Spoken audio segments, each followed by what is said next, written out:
So welcome to the SLPMS Guest Speaker Series, where we bring insightful and inspiring conversations with professionals across the healthcare industry. I'm Beverly, and today we're excited to welcome Miss Ebony. Ebony, I didn't get your last name. Ebony Butler. Butler. Okay, for some reason that just went away. I just saw Ebony in my notes. So we're excited to have her today with us. She is one of the psychologists at Behavioral Health Clinic in Wisconsin, right? Wisconsin. Yes. So thanks for joining us, Ebony, and I'm glad to have you here. Thank you so much for having me. Yeah. So let's start by talking about your background. Okay. Tell us a little bit about yourself and your role there at Behavioral Health Clinic and the work you do there. Yeah, so I'm a psychologist. I've been licensed for a little over 10 years, and my specialty is in trauma. So I'm a trauma specialist, and I mainly work with folks who have some type of trauma in their background, be it kind of childhood trauma, natural disasters, that kind of thing. And so just helping support them in their recovery. Lately, I've been doing a lot of ADHD testing and just recently got into autism testing, and that's what I do primarily with BHC. So a lot of what I do is testing adults for attention deficit hyperactivity disorder and autism, and providing recommendations for further treatment and working with their treatment team on helping them find out like ways that they could be supported in therapy and ways that they can actually sort of cope with what they've now been diagnosed with if they do have a diagnosis. If they don't have a diagnosis, then we talk about ways to differentiate between what ADHD is and how it overlaps with other mental health issues and what to do about those. So that's primarily my role now as a psychologist. Interesting. I know that autism kind of has gotten more and more traction. I Yeah. think more people they're realizing that they have autistic tendencies, right? Because I think we all thought, I've been a nurse for a long time, we all thought autism was, nonverbal, not hardly functioning folks or kids or whatever, and that's not the case. Like there's so many different variations of autism, and then the rise of ADHD as well. I mean, I think there's a stigma on ADHD out there that shouldn't be there. But having those two cross, because you have those people that have ADHD and autism together, and that's an interesting mix. I know from firsthand with that. So, but there's a lot of struggles, and our world is crazy. So, and I use that term crazy lightly. It's just there's a lot going on, and then you add these things in mental health wise going, that can really complicate people's lives. So I think having, with my experience, I have a family member that was diagnosed with both, and she always said, I couldn't understand why people thought I was rude, and I wasn't being rude, and I never understood that, and I always felt like I was different in the way that I communicated with people. And people tell me that I was cold, and she's like, I don't feel like I'm cold, like I'm just trying to talk to you. But she came off as very abrupt and rude, and that was the autism part. So that kind of helped her when she got that diagnosis. She has a lot of anxiety too, that when she got that diagnosis, she was like, now I have a reason why I have these things, and I can focus on making those things better. And so I think that was very interesting. She went through lots of psychological testing and brought out the ADHD and the autism and the anxiety and stuff. So I think having those answers sometimes help folks. And the trauma stuff, that's pretty interesting too. And I think probably more people experience trauma than don't, right? Of some form, and it affects us all differently. Some people are able to kind of get through it on their own, and then other people really need help getting through it. And some of it's more severe than others too. So thank you for doing that work. I mean, it's very important work. I don't think we get, as healthcare professionals, I think some other people that may not be in our lane or see what we do every day don't understand what other folks do and how impactful that is. So thank you for doing that. So how long have you been working with Behavioral Health Clinic? For about a year and a half now. Okay. So you've been there. In the past few years, it's shown us like how technology and systems are helpful in healthcare. How do you think like telehealth, because you're in Georgia and you telehealth for patients in Wisconsin, right? So you have patients over there. How do you feel like, telehealth and modern systems have influenced the way that you give care? Because I'm sure you were probably in office at one point, right? 10 years ago, office was the only option, really. We didn't have telehealth care. So, and then COVID came along and everybody's doing telehealth. So it really made a big change there in the way, providers deliver care. So how would you say that those systems have influenced your way that you give care, throughout the time that you've been doing them? Yes, it's definitely made it more accessible, right? So I'm in Georgia. Behavioral health clinic services people all over the country. And because I'm a PsyPAC licensed psychologist, which means that the licensing boards have entered into a legislation where we are able to provide therapy across state lines or Nice. services across state lines. And so with the SIPAC, it allows me to practice in over 38 other states. So Amazing. working with BHC, it allows them to be able to offer services to those people in over 38 other states. So now I get to work with people in Illinois and New Jersey and Florida and recently Mississippi. And so you get Texas and all those things. Even though Texas is my home state where I'm home licensed, a lot of different opportunities are available for folks to access care that may not otherwise be able to access care. For instance, we service the Madison, Wisconsin area, and you have a lot of students who don't have cars. And so being able to even drive 2 hours down to the clinic to actually get services becomes a barrier, right? So being able to provide that service, even testing via telehealth, has been amazing because testing historically has been in person because we have a lot of these things that you have to manipulate in person, and being able to provide that service has helped people kind of find out what's going on for them, validate the differences that they've been feeling, but also having testing companies adapt those instruments to be able to provide those via telehealth has been amazing. Having insurance come on board has been a game changer as well, because prior to the pandemic, then, there were things had to be in person, but that period of time helped us to be able to see that things are just as effective. The VA was one of the first people to actually kind of do studies around telehealth. And so to see that now being more global has been amazing. And folks are able to get information around what they need to do and then get help. Especially think about rural places as well. Oh yeah, 100%. Being able to get that help and being able to kind of access it right in your home is a game changer. And it helps people kind of pinpoint things that are going on for them in real time, rather than having to wait or being able to not being able to get it and just having to live with it. You have people who are able to be a lot more healthy now. World of video conferencing. Yeah, I'm fully aware of the rural thing. I mean, living in Alaska, there's challenges there, but I mean, when I worked for the visit in Colorado, right, we had Montana and Wyoming, and those are frontier states. And I didn't even realize, right, even in Colorado, I didn't realize how vast those states were. And hours, not even like 2 hours, like sometimes 6 hours before you could get to a facility and stuff. And so those people are so super remote. It was even hard for them to get telehealth access. Like some of them would have to drive to like the nearest fire station or something or library in order just to hop online to get telehealth services. And we found all this out, a lot of it during the pandemic time, because that's when I was working with the VA. But how much people struggle in some of these remote areas with technology that some of us take for advantage of, like when you live in a metro area, you just pick up your phone, right? You can join anything from anywhere or your laptop. It's not like that for everybody in the United States. And so being able to offer these telehealth modalities for them is huge. And then get into the elderly and disabled folks that it's a real struggle for them to get anywhere. And having telehealth, man, I know my friend that has a PMHNP business. He said, my attendance to my appointments that's almost 100% now. Yes. Compared to what it was before, when people had like weather struggles or transportation struggles or whatever, and they could childcare struggles. Now people attend their appointment because they could just do it really quick from home. So it's interesting how technology evolves and changes and things. And I never even thought about psychological testing and how, the different tools and stuff could be. Because I remember one of my children had to have some psychological testing when they were a kid, and it was all papers, just a big, thick binder looking thing worth of papers. And so it's kind of interesting to see that that's all been kind of converted now to online stuff. So I love technology. I'm a technology nerd. So anyway, so how would you, say that they make a difference in outcomes? I mean, I think you've talked about a little bit about that. Would you say that patients are more comfortable doing them online, or do they still feel like they want that interactive? Do you ever have patients that say, I want to be seen in person, I don't want to do this over telehealth? Or is it more likely that they're like, great, this is telehealth, I don't have to? What would you say the outcomes and the perceptions of patients are? Well, first, my experience has been that people prefer online, but you do have those people who may have small children at home, or may not have the best Wi-Fi connection or internet connection, or they may have people running around or roommates or things like that they want privacy from, so they still want to go into the office. So you still have that option. Also, some insurance companies still require people to go into the office as well. So it just depends on the plan that you choose. But for the most part, most people want to do online because it's convenient. They can do it and then go to work. They don't have to miss too much time having to travel. And the outcomes are really good.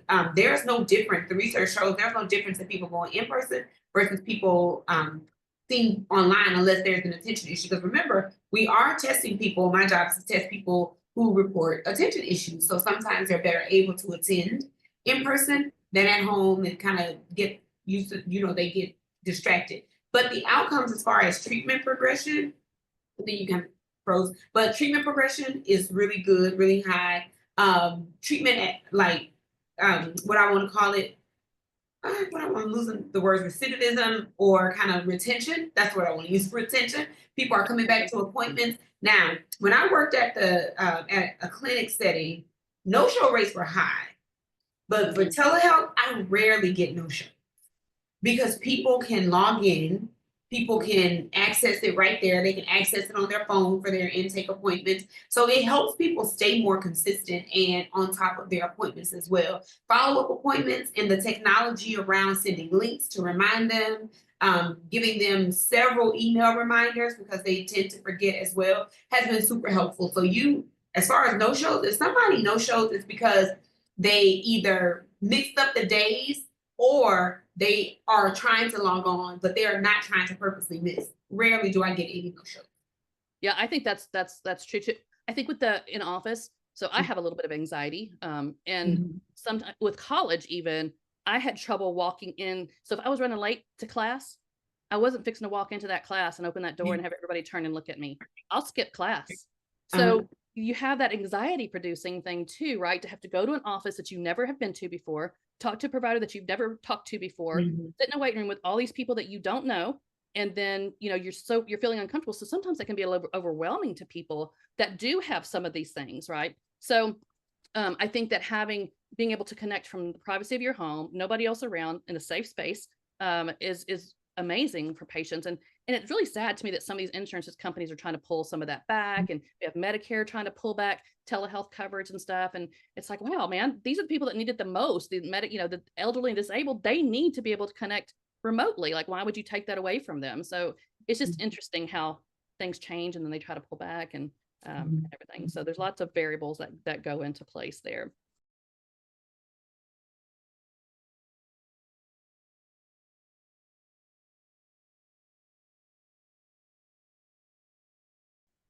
So every professional faces challenges. What are some of the biggest hurdles that you've encountered in behavioral health, and how have you overcome them? It's just exactly what we're talking about. Access, cost, access, cost, and stigma, of course. And so being able to get into services, one. A lot of people come to BHC, and one of the reasons I really like working there is people will come in and say, I chose you guys because the other people had wait lists that were like a year long. Oh, wow. For ADHD testing is a long time. So the amount of clinicians that are a part of BHC helps things to run a lot more smooth. And so we have a lot more availability that way. So people are able to come in, people are able to get in. I know now, if you call now, it should be about 2 weeks before you get an intake, 3 weeks after that or so before you get an appointment to actually do testing, 2 weeks after that to get your results. So you're wrapped up in like a month and a half. Now that's given around the holidays because people are trying to use their insurance before the 31st. But all in all, the process is really accessible. Being able to get in, be seen, and then we have medication management there, and we have therapy there, so it's seamless, right? So a lot of the issues that I face as a practitioner in mental health is access, and so people are like, I don't know where to go. If I go over here and get tested, I then have to go over here, find a therapist, and then have to go over here and find a medication provider. And then now by that time, they've made themselves exhausted. The system is exhausted. And so now they just dropped out of wanting help altogether, right? They're frustrated. So having it all in one place actually helps with that. So that helps to overcome. The other part I would say is cost. Mental health care is costly, and testing is even more costly, right? So navigating insurance is tough. And making sure to code in a way that it kind of like demonstrates. Well, insurance is tough because you have all these codes that you have to adhere by, and you want to make sure you're documenting your time and the services correctly, and so making sure that you're actually accounting for what happened so that the client is not charged incorrectly. And so you just have to navigate a lot of these things, keep them at the forefront of your mind. That can be rough and hard because as a practitioner, all I want to do is help and support. When I have to get into billing and all of that, it is a headache But I will say this: working at BHC, everybody's helpful because I come from a practice or a place where I just private pay out of pocket, so I never had to really worry with insurance. But everybody is so helpful with this is the code you use, this is how we document this, this is what this needs to look like. So it helps me learn billing, and I learned billing, I would say quickly. I think within my first year there, and doing it is a headache, but having the support and help to get around it and navigate it and being able to kind of make it as seamless as possible so you can spend that time with the client has been helpful. So that's how we Yeah. navigate. We do it as a team because otherwise it's not. Yeah, it's hard. Insurances are a whole beast by themselves. I don't think patients really understand. Most of them don't even know like what out-of-network benefits are. They don't even know what their copay is unless it's on their card. Mhm.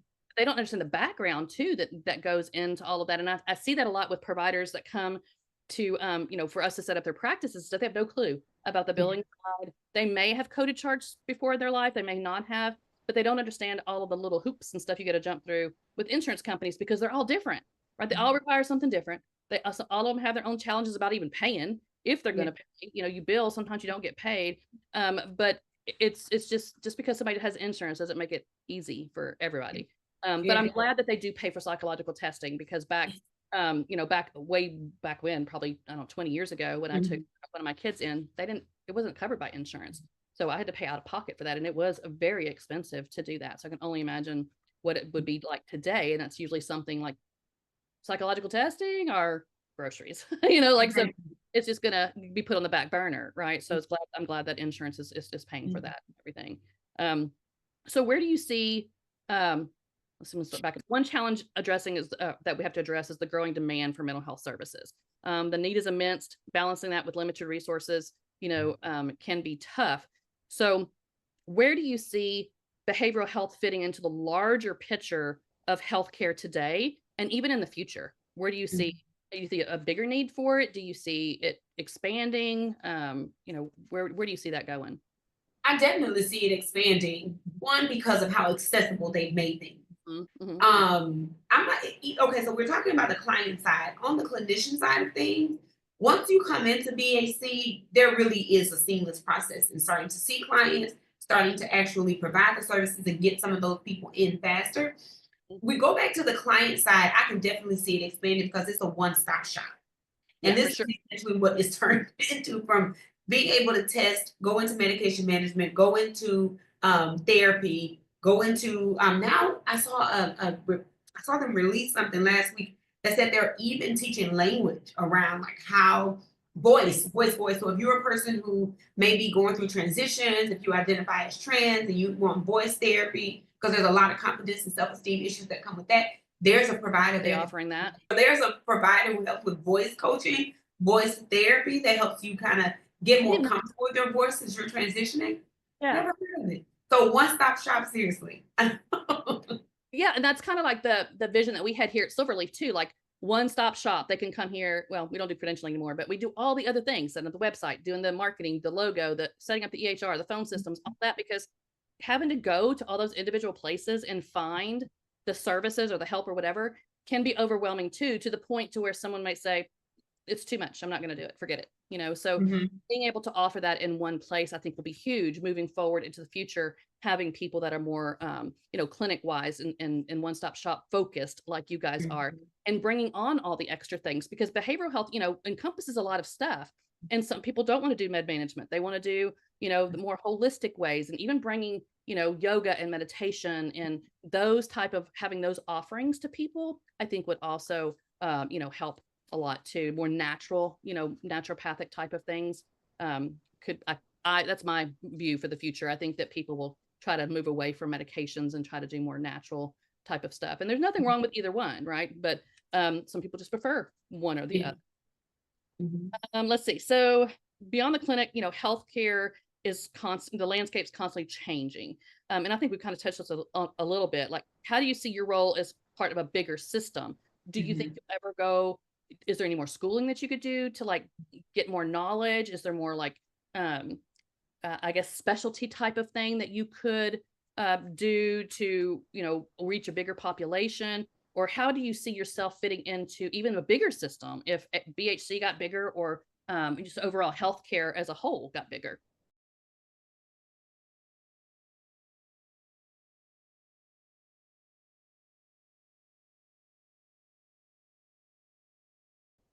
So there are so many things that we can do. So in some states, when I graduated when I graduated grad school, there were only a number of states offering psychologists to prescribe meds, Oh, right? yeah. So yes, so psychologists actually now can go get another 2-year certification, and then you are credentialed in psychopharmacology. So Oh, depending on the state where you are or the system you're working in, you may be able to prescribe. Now, I can see our field expanding due to the limited access, those people who are in remote areas. I can see that need becoming greater because people just can't get in. And so if you're interested in that, going to get that certification only takes 2 more years and you are able to help out the greater need, right? Psychologists can also serve as coaches as well. So therapists can also serve as health coaches. So coaches. life coaching, health psychology coaching, so helping you kind of short term, so goal oriented work together and being able to step out where that hat can help with people who might not want to do the formal therapy side of things. So you can expand to that. Psychologists can also, I've seen a number of psychologists do podcasts, write books, do a number of things to disseminate education if they don't want to work in the clinical setting.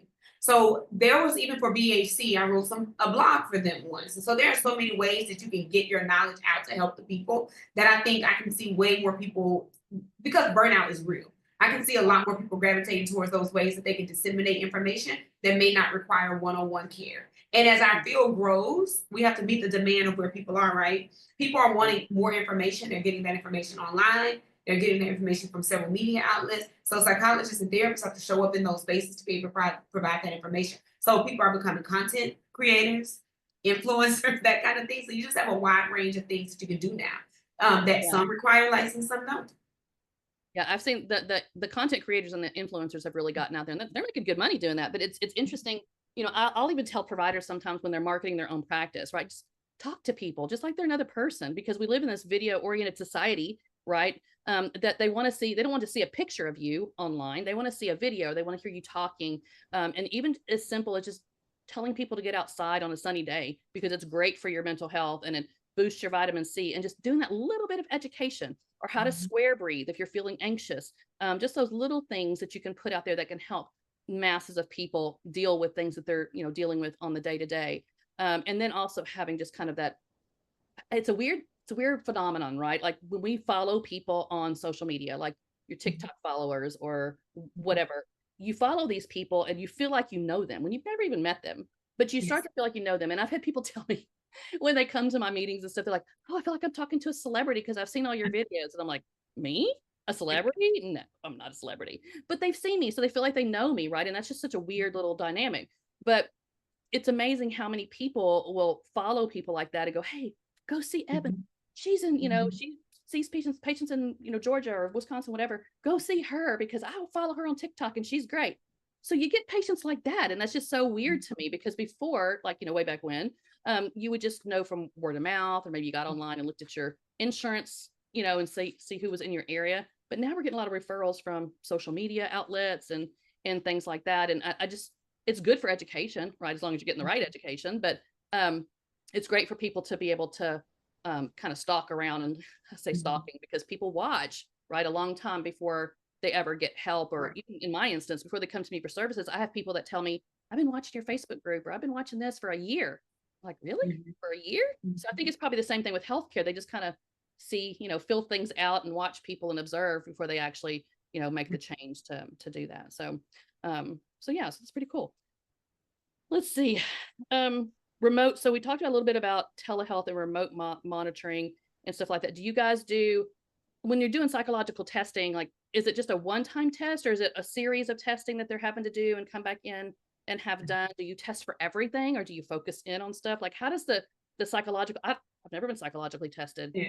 Maybe I need to be, but I've never been psychologically tested. So I don't have no idea what that process even looks like. So if I were to come to you and say, "Hey, I think I have ADHD. Like, how do I get tested?" Would you test me for everything, other things too, or we just focus in on ADHD, or how does that work exactly?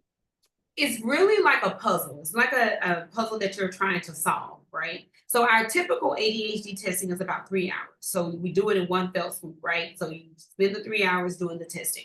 Now, there are some people who have to come back, Okay. and they may have to come back if there were like a test that didn't they didn't complete, or if they had technology issues, or if there was a test that we had more questions about, where the data told us there's some things we need to question, we may bring them in for another test, but typically our sessions are one time.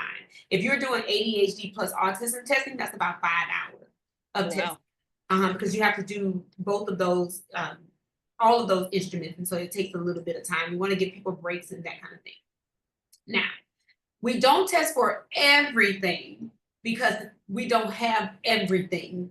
And remember, most people are trying to use their insurance. If we're testing for everything, you're going to have to pay for what insurance says they're not going to cover.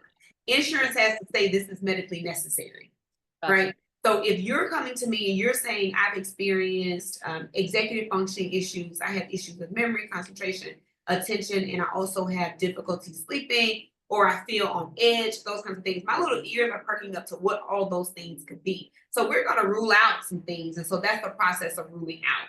We're going to definitely test for ADHD, but because it looks like so many other things, we're going to take a look at depression, anxiety, and maybe PTSD if you have a history of trauma. Sure. Now, if you come in and say, well, I also was experienced back in the past, I had an experience where I was hospitalized and was told I have bipolar disorder. I don't really think I have bipolar disorder. Now we have something else we need to rule out as well. So now we're going to look at ADHD, bipolar disorder, and a rule of thumb for me is because there's so much overlap. I'm always going to look at borderline personality disorder and bipolar disorder if you tell me that one of those is there, because people get those mixed up. Right. But I won't test for schizophrenia. I won't test for anything else because you haven't told me that those things are present, and I have no need, medical necessity. I have no need to explore those things. Right. And I've already asked about hallucinations, delusions, beliefs that may be outside of the realm of typical. Those things don't check out. There's no need to test for. We're only testing to rule out those things that check out. And if I can determine prior to testing that there's definitely anxiety, there's no need to test for that. Gotcha. Cool. I didn't know like how that works. And so you're doing like more of an evaluation and hearing verbally that assessment like that versus, because the way I kind of envision this, right, is that you would go and you'd sit down at a computer, whatever you're sending me testing, and then maybe it's just kind of, you know how you have those online quizzes, whatever, like you answer this a certain way and then it leads you to this, and then you answer this a certain way and it leads you to that, and it just kind of comes up with what it thinks. So it's nice to hear that there's actually a personal component into that's going, hey, I think we need to look at this. I think we need to look at that, versus leaving it up to some kind of algorithm, in a computer to decide. I will tell people, I don't think it's this. You're not giving me any information that leads me to believe that this is present. So people may say, oh, I've been told I have OCD. I'll say, I don't see that that's present based on the information that we talked about. And I go through all the questions that I know to ask. So we don't need to spend time testing on that. That's not there. But we're going to get the data back and see what the data tells us, and then we'll go from there. So that's why people might have to come back. One question we didn't talk about earlier before we started this was AI. What do you see? Do you see AI coming in? And I mean, because there's actually like legislation out there right now that they're wanting AI to be able to prescribe. That's crazy, right? I use ChatGPT as my best friend to help me write, but the thought of it replacing a person in diagnosing and treating patients, not, maybe one day, but how do you feel about that? What do you think? Do you think that AI will have a place in psychology at some point?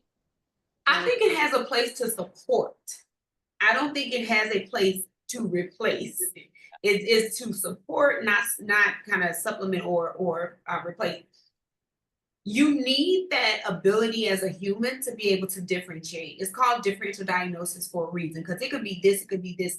ChatGPT may have some human characteristics where they're able to reason and give you logic, but they are not sitting in front of you. They can't get they can't get the eye movements or the body communication. They don't get the feel of things, because a lot of times, remember, behavioral health has a lot more to do with than what I say I'm experiencing. Has a lot more to do with what are you feeling? What am I experiencing sitting in front of you? As a clinician, there are things that people have come in with and I was like, ooh, this feels in my body like something else. I'm feeling something else.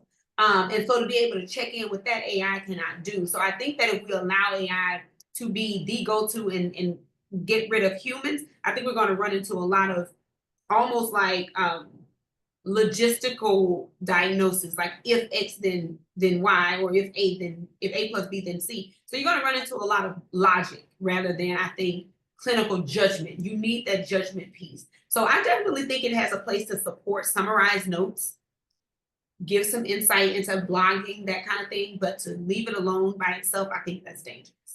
Yeah, I do too. As a nurse, I mean, I think about, Yeah. AI or whatever replacing medical people. And it's kind of scary to think about Yeah. something that can't see you, right? Because Yeah. you can tell a lot by walking in because this, you can tell a lot by walking in a room with someone and Mhm. sitting down with them and looking at how their mannerisms are. Are they tapping that foot? Are they, Mhm. fidgeting? And you can't see that. Like right now, I mean, looking at you, you can't see me fidgeting or tapping my foot or whatever. So having AI that's just listening and not being able to pick up on that stuff, I think is kind of, we're not there yet. We're not We're there not yet. there. We're not there. And I don't know if we'll be there in our lifetime. It's come a long way, but and like I said earlier, I'm kind of a tech nerd, so I like to watch that kind of stuff. But it's interesting to see where it's going to go, I think. But hopefully, it will never replace us, at least in my lifetime. Hopefully. So, Mhm. so for those of those that might be considering a behavioral health path in psychology, or being a psychologist, Mhm. or maybe even already working in it, what advice would you give them? Like you've been one for over 10 years now, so what advice would you give them? Would you encourage them to take a different path than you took, or give them any pearls of wisdom? I guess you could say. What would you tell them? Yeah, just like AI, the mental health field has expanded. When I got my degree, I almost felt like in order to maintain a sense of autonomy and independence, I had to get a PhD. Hmm. And that still remains true for a lot of things as it relates to the board and being able to call yourself a psychologist. You can't call yourself a psychologist unless you have a graduate degree, unless you have a PhD, and then you get licensed, right? However, to practice different settings, you don't need a PhD. There was a time when you could only work at the VA with a particular type of degree, but it's expanded so much that they've allowed more people with different degree backgrounds to come in and do the work. So I would tell people to get a little bit clear. You don't need to be super, super clear, but get a little bit clear on where you want to see yourself in about 10 years. Do you want your own practice? You want your own practice and you want to do testing, it's going to benefit you to get a PhD, get yourself licensed as a psychologist. But if you just want to practice to provide therapy, you can do that with a master's degree. If you Hmm. want to provide testing, you can also work with a company like VAC to be involved in the testing process, but you don't have to get that PhD. But if you want to be the person that actually tests, makes the diagnosis, working with a company like VAC, then you would need to go get your license as a psychologist, that kind of thing. But Right. determine where you see yourself in about 10 years. If I know that I just want to provide therapy, that's going to be the thing that I wake up doing, go to bed doing, that's all I want to do, a master's degree is just fine. So, and one last thing, allow your career to take shape as it needs to. So many of us think that we need to be married to one thing. I was for certain Yeah. that I wanted to work at the VA all of my life. Then I got in the VA and I was like, oh yeah, 7 years is good. And then so I went to I went Yeah. to the fire department, worked for the fire department for 5 years. I said, oh yes, that's good. So then I was able to do private practice, and I've been doing that since 2019. Then I also work for VAC, so I do testing. So allow yourself to create a career that you enjoy. You don't have to be married to one thing the rest of your life. It doesn't Yeah. need to be that way. You can do so many different things that make this such a beautiful journey. Yeah. I think sometimes we have the universe or God or whatever you believe has a way to guide us where, we should go. And that can cause a lot of stress, right? In the beginning, like, I know as a nurse, yeah, I was getting my RN, but there were so many avenues that I thought I might want to go. There were some I definitely knew I didn't want to go into, but there was some that I was like, oh, I could do this or this perhaps. And then, like you said, you get in there and you're like, nope, this isn't for me. Let me do something different, right? I always thought I wanted to be in the C-suite at the hospital, work with the, be the CNIO and do informatics at that level. And then when I got into the C-suite as at a lower level, right, working with those folks, I was like, that's not, Mhm. that's not where I want to be. Yeah. So having that flexibility, right, just know that your overall general goal is I want to help people with these things, and then try to, figure out where that, because private practice doesn't even work for some people, right? We set up private practices all day long. Sometimes people decide, I had one lady come to me and say, it ain't for me. I would Yeah. rather go work for somebody, let them take care of the billing and the front office and all that kind of stuff. And I just see patients and go home. I don't want to Mhm. wear all the hats. So Mhm. that can Mhm. happen. You just kind of, morph into where you're going to go. But Yes. life is short, right? And if you're Mhm. stuck in a job that you hate, that's going to make your life That's miserable. gonna be miserable. And it's Mhm. okay even to switch careers. I've worked with nurses before that were had a different. I had one nurse that was an engineer Yes. before he went to nursing school. He's like, I hated engineering. He said, I love nursing. And he was a nurse like in his mid 40s, I think it was when he graduated nursing school. He said, I finally found where I was supposed to be. He's like, I'm sad I didn't find it earlier. He said, but I thought I needed to be an engineer because I was good at science. So it's just interesting how our roads take us different places where They open. started from. So a memorable story. We'll end with that. What is a memorable story that you have where you walked away from that interaction? Of course, we're not using patients' names or anything like that, but you walked away from that interaction. You thought, wow, this is why I do what I do. And I made a difference on this person's life. It was actually one that was pretty recent, and I say recent in terms of like the last year. This person came in and they were just so upset and so frustrated with not knowing what was happening with them. And they were very much like what we've been talking about. It could be all of these things. Super dramatic background, and they just wanted to know what is it that's going on. I want to be able to feel satisfied in my life. I want to be able to say I live a quality filled life. I want to have balance. So when we did the testing, so walk them through one of the beautiful things I'm able to do is I'm able to do the intake process and do the testing myself. So being able to stay with them so they didn't have to reshare their story, and being able to just kind of understand the super like complex nuances, Helping them understand. helping them understand what they were experiencing and to get them answers and get them paired with the therapist that understood. But also not only that, being able to explain to their job what they were experiencing was so rewarding. And they were so just really grateful for the process because they felt misunderstood since they were in elementary. Now, nobody has ever taken the time to really just understand what was going on with me. I don't know if I have a learning disability. I don't know if this is trauma. I don't know if I have ADHD. I don't know what's going on. And so being able to tease that out, yes, be able to say this is this, and then to provide that support so that they're able to function in their job. That just I was like, yes, this is why I do what I do, and I love this. Yeah, it makes a huge, when you can see that and you walk away from it. I know when I was in the emergency room and stuff, when someone comes in at the brink of death and you're able to stabilize them and get them to where they go and they're able to be discharged from the hospital, heart attack or stroke or whatever, like this is what I went in here to do, was to help people, to get them through that emergency. So it makes you feel, at the end of the day, because there's probably a lot of it too that you feel like, that we all have those days, right, where we're burnout or we're tired and we're just like, another day at work. But when you have those experiences that you're like, yes, this validates me and what I do, and it makes me feel good that I am actually making a difference out here in the world. So so I thank you so much for coming and sharing your story with me, and our listeners, right, and being a part of this and sharing your insights and your experiences and all that. It's been very much a pleasure to have you on and talk to you. And apologize for the rescheduling so many times, but I do thank you for joining us. And if you will stay on with me for just a second, we won't take too long after we wrap up here. And I just want to thank the audience for joining us in this episode of SLPMS Spotlight, Stories from the Field. And be sure to subscribe if you want to hear more stories.